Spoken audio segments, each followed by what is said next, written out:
Hello, my name is Bruce Fine. I represent Tamils Against Genocide. And this evening I'd like to explain the origins of our organization, what its mission is, and what we expect to accomplish, and why we think the prospects of success are very good.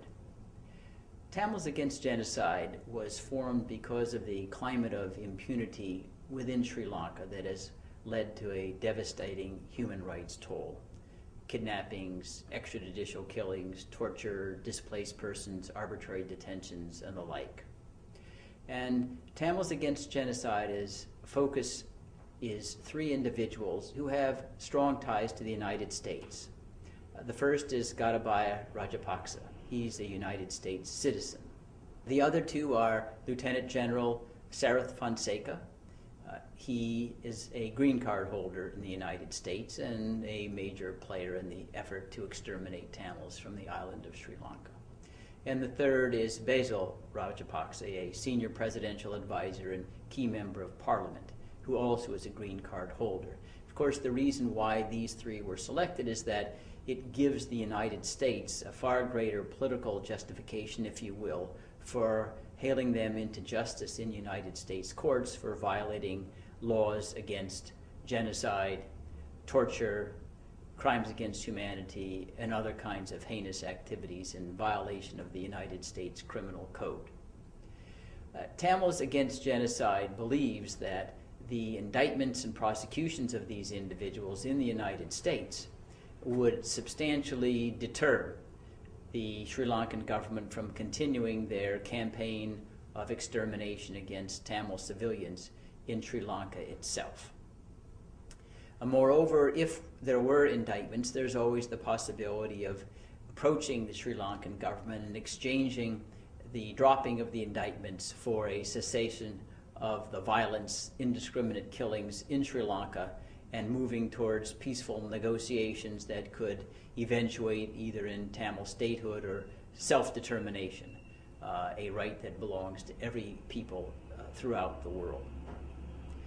Tamils Against Genocide hopes to accomplish its particular mission in a variety of ways. Number one, there is in the State Department a war crimes unit that is devoted to examining war criminals around the world and ascertaining how important their prosecution would be to the national security or foreign policy of the United States. Moreover, there are critical committees in the United States Congress with jurisdiction over war crimes in the State Department who we hope to enlist in support of these particular prosecutions. The keys would be the Human Rights Caucus in the U.S. Congress, the House Foreign Relations Committee, the Senate Foreign Relations Committee. So we would like to have them not only urge the State Department and the Justice Department to move forward with these prosecutions, but also to hold hearings themselves where we could cast sunshine on the otherwise very bleak human rights landscape in Sri Lanka. Now, Tamils Against Genocide is optimistic in part because there are concurrent genocide prosecutions underway in the world that shows that what we are asking is not anything novel, pioneering in the law. And let me refer to two recent examples. First, Radovan Karadzic. He was a Bosnian Serb indicted for genocide by the International Criminal Tribunal for the former Yugoslavia. He was captured recently and he's now standing genocide prosecution in The Hague. Now, another companion arrest warrant has been issued against Sudanese President Omar Bashir for alleged genocide in Darfur. And President Bashir also has been accused of exercising command responsibility over the massacres and the killings, attempts to destroy in part various ethnic tribes in Darfur.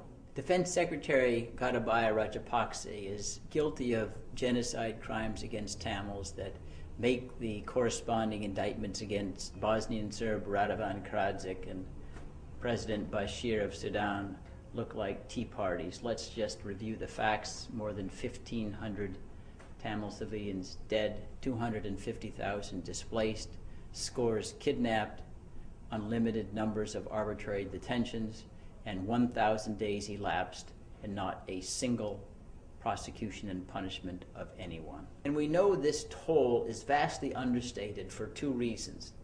Number one, the Rajapakses have made very clear that anyone who testifies against them will suffer the most severe retribution, including killings.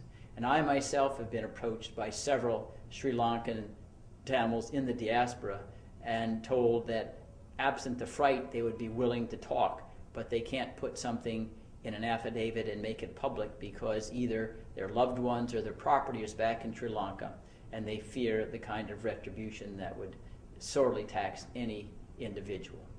The second reason why we can suspect that the grisly figures I've recited are vastly understated is the blackout.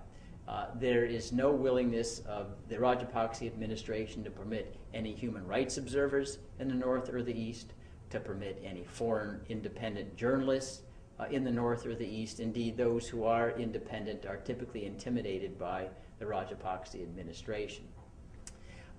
Now, let us then take these elements of proof and see how they would work out in the United States.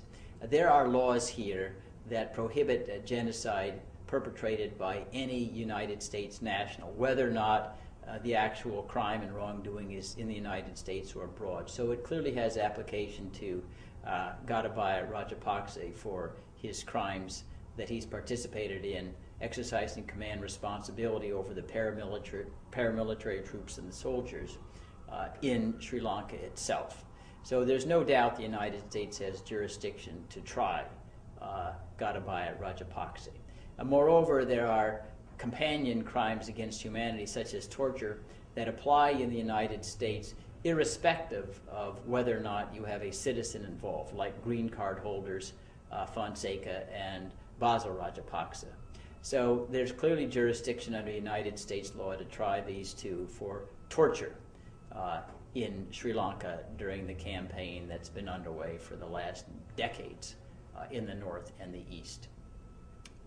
We believe that part of the benefit of these prosecutions would also be an educational undertaking in the United States to demonstrate the need for an entire, if you want to call it a revolution in the politics and the dispensation of Sri Lanka, so that Tamils can live under a system where they are not virtually outside of the law. In sum, Tamils Against Genocide as a high mission. We are confident of success. We need everyone's cooperation, no matter how painful it might be, in coming forward with the evidence, although even without the direct testimony, the circumstantial evidence is overwhelming, I think, in favor of genocide.